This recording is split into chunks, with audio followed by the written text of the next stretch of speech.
एक भूमि नाम की लड़की थी। वो बहुत ही खूबसूरत थी। आज तक जितने भी फैशन शोज में भूमि ने पार्टिसिपेट किया था, उन सभी में वो विजयी रही थी। पूरे शहर में भूमि की चर्चा थी। खासकर भूमि के बालों को सभी बहुत पसंद करते थे। उसके बाल घने घने और खूबसूरत थे।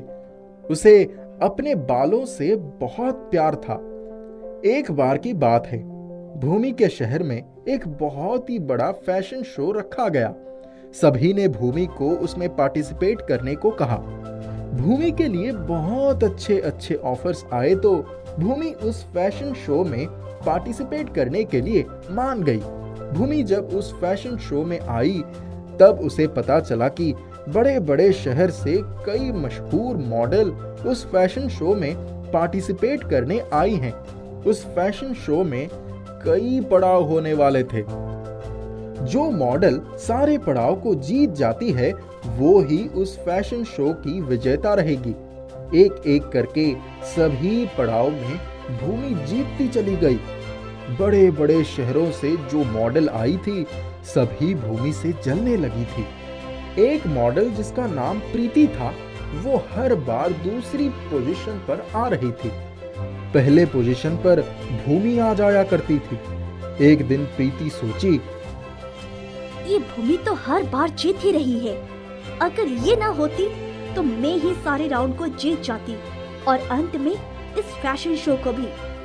कुछ ऐसा करना होगा जिससे भूमि आखिर पड़ाव में पार्टिसिपेट ही ना कर पाए। आखिरी पड़ाव का दिन आया। प्रीति ने सोच लिया था कि कैसे वो भूमि को आखिरी पड़ाव में पार्टिसिपेट करने से रोकेगी। जब भूमि अपने रूम में आखिरी पड़ाव में पार्टिसिपेट करने के लिए तैयार हो रही थी तब प्रीति उसके रूम में आई। हाय भूमि, कैसी हो? तैयार हो ना लास्ट राउंड के लिए? प्रीति आओ आओ। हाँ, मैं अच्छी हूँ, बिल्कुल एकदम तैयार हूँ पार्टिसिपेट करने के लिए। बस बाल बनाना बचा है। एक बार हेयर स्टाइलिस्ट आ जाए तो वो काम भी हो जाएगा। अच्छा ठीक है, मैं भी जाती हूँ, तैयार होना है। प्रीति भूमि के रूम से निकल आई।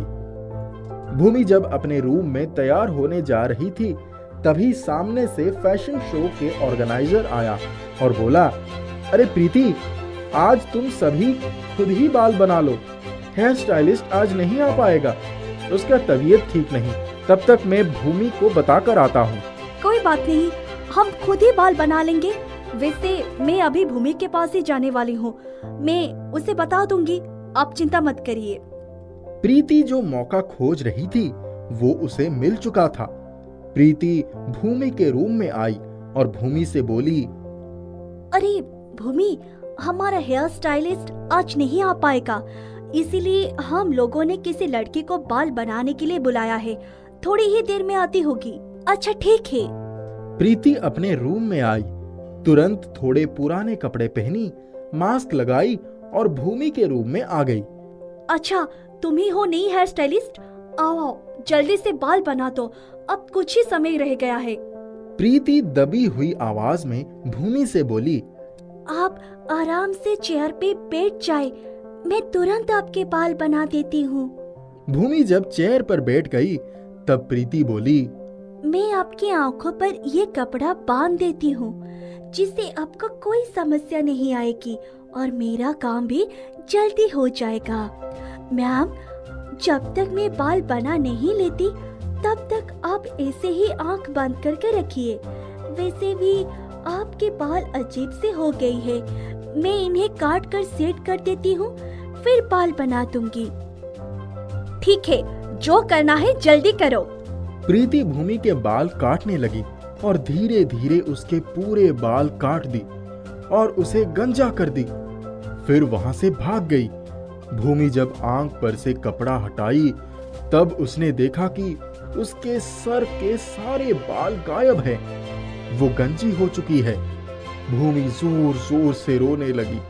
ये क्या हो गया? अब मैं लास्ट राउंड में पार्टिसिपेट कैसे करूंगी? 3 लड़कियों के बाद भूमि का नंबर था। प्रीति अपने रूम में आई और अच्छे से कपड़े पहनकर तैयार हो गई। प्रीति अपना नंबर आने का इंतजार करने लगी। भूमि अपने रूम का गेट बंद करके रोए जा रही थी। तभी चारों ओर हल्ला होने लगा, आग लग गई, आग लग गई, भागो। भूमि के गेट के पास शो ऑर्गेनाइजर आया और बोला, भूमि जल्दी बाहर आओ, आखिरी पड़ाव कैंसिल हो गया है। अब कुछ दिनों के बाद आखिरी पड़ाव होगा, यहाँ आग लग चुकी है। भूमि अपने सर पर एक कपड़ा बांधी और जल्दी जल्दी अपने रूम से बाहर आ गई। सभी जल्दी जल्दी वहां से भाग गए। प्रीति भी वहां से भाग गई। वो सोची क्या होता है, आज आखिरी पड़ाव नहीं हुआ तो कुछ दिनों बाद कौन सा भूमि के बाल आ जाएंगे। भूमि दुखी होकर अपने घर आई और सोचने लगी कि अब वो क्या करे। बिना बाल के तो कोई भी उसे पसंद ही नहीं करेगा और वो हार जाएगी। भूमि के घर उसकी चाची आई। भूमि बहुत उदास थी। भूमि को उदास देख भूमि की चाची ने उससे पूछा, क्या हुआ भूमि, तुम उदास क्यों लग रही हो? जब से आई हूँ तब से तुम्हें देख रही हूँ, ऐसे ही उदास बैठी हो। भूमि ने अपने सर से कपड़ा हटाया और चाची को सारी बातें बताई। चाची थोड़ा सोच में पड़ गई, फिर बोली, भूमि मेरे पास एक हेयर क्रीम है। मेरे बाल जब गिरने लगे थे तभी मैं एक बाबा के पास गई थी। उन्होंने ही मुझे ये हेयर क्रीम दिया था। उन्होंने तो ये कहा था कि इसे लगाते ही कुछ ही दिनों में घने घने बाल आ जाएंगे। मैंने डर से आज तक इसका इस्तेमाल नहीं किया। मुझे लगा कहीं मेरे बचे बाल भी ना चले जाए, लेकिन तुम्हारे पास तो बिल्कुल भी बाल नहीं। तुम चाहो तो इसका इस्तेमाल करके देख सकती हो। ये लो, इसे रख लो। भूमि की चाची भूमि को वो हेयर क्रीम देकर वापस अपने घर चली गई। भूमि को उस क्रीम पर विश्वास नहीं था। वो सोची, ऐसा कैसा हो सकता है? किसी क्रीम को लगाने से कुछ ही दिनों में घने बाल आ जाएंगे। चाची भी ना कुछ भी बोलती है। भूमि ने उस क्रीम को एक और रख दिया। रात में उसे नींद ही नहीं आ रही थी। वो बार बार फैशन शो के बारे में ही सोच रही थी। अचानक भूमि उठी और उस हेयर क्रीम को अपने हाथ में उठाई और बोली, चलो इसे लगाकर देख ही लेती हूँ। वैसे भी कौन सा इससे बाल आने वाला है। भूमि उस क्रीम को अपने बालों पर लगा ली और सोने चली गई।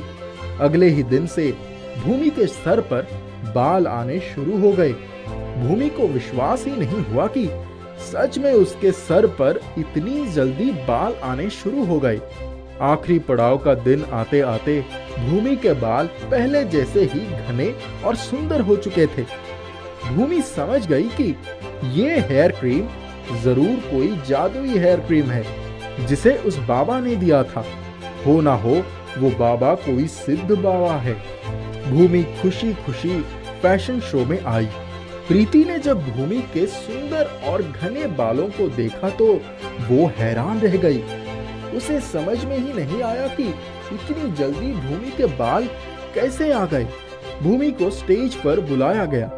भूमि स्टेज पर गई। कुछ ही देर बाद आखिरी पड़ाव खत्म हो गया। विनर का नाम अनाउंस किया गया। इस फैशन शो को भी भूमि ने जीत लिया। जब सब कुछ खत्म हो गया तब प्रीति गुस्से में भूमि के पास आई और बोली, आखिर तुम्हारे बाल इतनी जल्दी कैसे आ गई? मैंने तो उस दिन तुम्हारे बाल काट दिया था। भूमि ये सुनकर हैरान रह गई। क्या तुमने मेरे बाल काटा था? मुझे तुमसे ये उम्मीद नहीं थी। मैं जरूरी नहीं समझती तुम्हें बताने कि मेरे बाल कैसे आए। इतना कहकर भूमि खुशी खुशी अपने घर आ गई। प्रीति यह सोचती रह गई कि आखिर इतनी जल्दी भूमि के बाल आए कैसे। घमंडी चाट वाला। एक हिरपुर नाम का शहर था। उस शहर में चाट की दुकानें तो बहुत थी, लेकिन सोनू की चाट की दुकान की बात ही कुछ और थी। पूरे शहर में सोनू चाट वाला का नाम बहुत प्रसिद्ध था।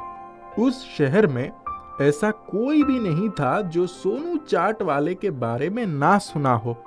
ऐसे ही वो प्रसिद्ध चाट वाला नहीं बना था, उसने बहुत मेहनत की थी, तब जाकर अब वो इतनी प्रसिद्ध हुआ है। हर रोज उसकी चाट की दुकान पर भीड़ भाड़ ही रहा करती थी। कई लोग तो सिर्फ पापड़ी के दीवाने थे। उन्हें सोनू की पापड़ी बहुत पसंद था। कोई भी नया व्यक्ति आता था तो उसे सोनू चाट वाले के यहाँ चाट खाने को कहा करते थे। सोनू अपने तरक्की से बहुत खुश रहता था। उसका पूरा घर उसके चाट की दुकान के कारण ही चलता था। सोनू के घर में वो और उसके माता पिता रहते थे। एक दिन सोनू के घर उसका ममेरा भाई टुन्नू आया। टुन्नू ने कहा, भाई आप तो पूरे शहर में बहुत प्रसिद्ध हैं। कल मैं भी आपके साथ दुकान पर चलूंगा, कहीं मैं भी आपसे कुछ सीख जाऊं। सोनू ने कहा, हाँ क्यों नहीं टुन्नू, चल तू भी दुकान पर चल, मेरी भी मदद हो जाएगी। फिर अगले दिन टुन्नू सोनू के दुकान पर आ गया। टुन्नू सोनू की मदद कर दिया करता था। कुछ ही दिनों तक लगातार दुकान पर जाने के बाद टुन्नू ने भी बहुत कुछ सीख लिया था। वो बोला, भैया अब तो मैं भी बहुत कुछ सीख लिया हूँ। आप अपने ही दुकान पर मुझे काम पर रख लीजिए, मैं यहीं काम कर दिया करूँगा। बदले में आप मुझे कुछ पैसे भी दे दीजिएगा।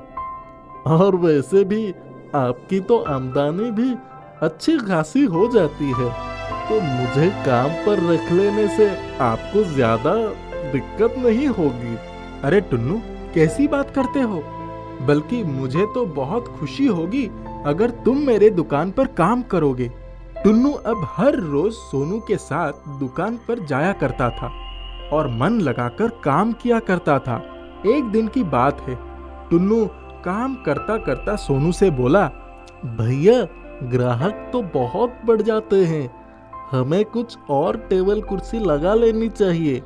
हाँ टुन्नू, तुम सही कह रहे हो, मैं कल ही कुछ नया टेबल कुर्सी लगवाता हूँ। कल होते ही सोनू ने नए टेबल कुर्सी लगवा लिया। अब सोनू चाट वाले की दुकान पहले से भी ज्यादा सुंदर लगने लगी थी। देखो टुन्नू, दुकान अब कितना सुंदर लगने लगा है। सोच रहा हूँ और भी महंगे और अच्छे अच्छे चीज अपने दुकान में लगवा देता हूँ। फिर टुन्नू ने कहा, ठीक है भैया, आपको जो अच्छा लगे। सोनू ने यही किया। उसने अपनी दुकान में सभी महंगे चीजें लगवा ली और अपनी दुकान सुंदर बनवा ली। अपने दुकान में इतने बदलाव करने के बाद सोनू के अंदर घमंड आ गया था। सोनू सबको डांटता रहता था। अगर किसी भी सामान को नुकसान पहुंचा जाता था तो सोनू बहुत गुस्सा हो जाता था। एक दिन सोनू के दुकान पर कुछ ग्राहक आए। उनके साथ उनके बच्चे भी थे। बच्चे खेल रहे थे। खेलते खेलते उन्होंने कुर्सी गिरा दी। अरे दिखता नहीं है क्या, कितनी महंगा चीज है ये। इतनी सुंदर दुकान में आने से पहले अपने बच्चों को समझा कर लाना चाहिए, कहीं भी तोड़फोड़ करते हैं। ग्राहक बहुत गुस्से में आ गए और तुरंत बच्चों के साथ वहां से बिना कुछ खाए ही निकल गए। भैया आप ग्राहकों को ऐसे कैसे डांट सकते हैं, आपको ऐसा नहीं करना चाहिए था। अरे क्या हो गया, एक ही तो ग्राहक गया है। वैसे भी एक ग्राहक के चले जाने से मेरे दुकान पर कोई फर्क नहीं पड़ता। देखना अभी थोड़ी ही देर बाद मेरे दुकान पर लोगों की भीड़ लग जाएगी। ऐसे ही करके सोनू का घमंड और बढ़ता चला गया। अब वो किसी को भी कुछ भी बोल दिया करता था। टुन्नू भी सोनू की हरकतों से परेशान होकर काम छोड़कर चला गया और अब ग्राहक भी बहुत कम ही आ रहे थे। पूरे शहर में बातें होने लगी कि सोनू चाट वाला कितना घमंडी व्यक्ति है, उसके दुकान पर कोई नहीं जाएगा। अब शायद ही कोई सोनू की दुकान पर जाया करता था। सोनू अपने घमंड के कारण अपनी इतनी प्रसिद्ध दुकान गवा बैठा। सिर्फ उसकी घमंड के वजह से आज सोनू प्रसिद्ध चाट वाला से घमंडी चाट वाले के नाम से जाना जाने लगा। इससे हमें ये सीख मिलता है कि घमंड करना अच्छी बात नहीं है।